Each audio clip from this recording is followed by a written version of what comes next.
Wassalamualaikum warahmatullahi wabarakatuh.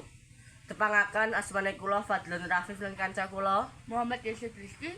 Kula saking kelompok kali badhe nembangaken Sekar Gambuh. Sugeng midhangetaken.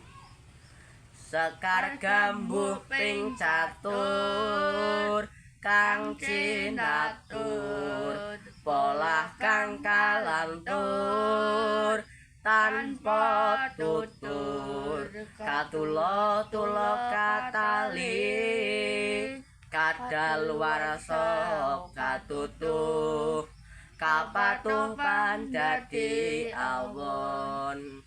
Sekal semanten kula aturaken matur nuwun beliau ana kesalahan saking kula lan sarencang kula nyuwun ageng-ageng pangapunten. Wassalamualaikum warahmatullahi wabarakatuh.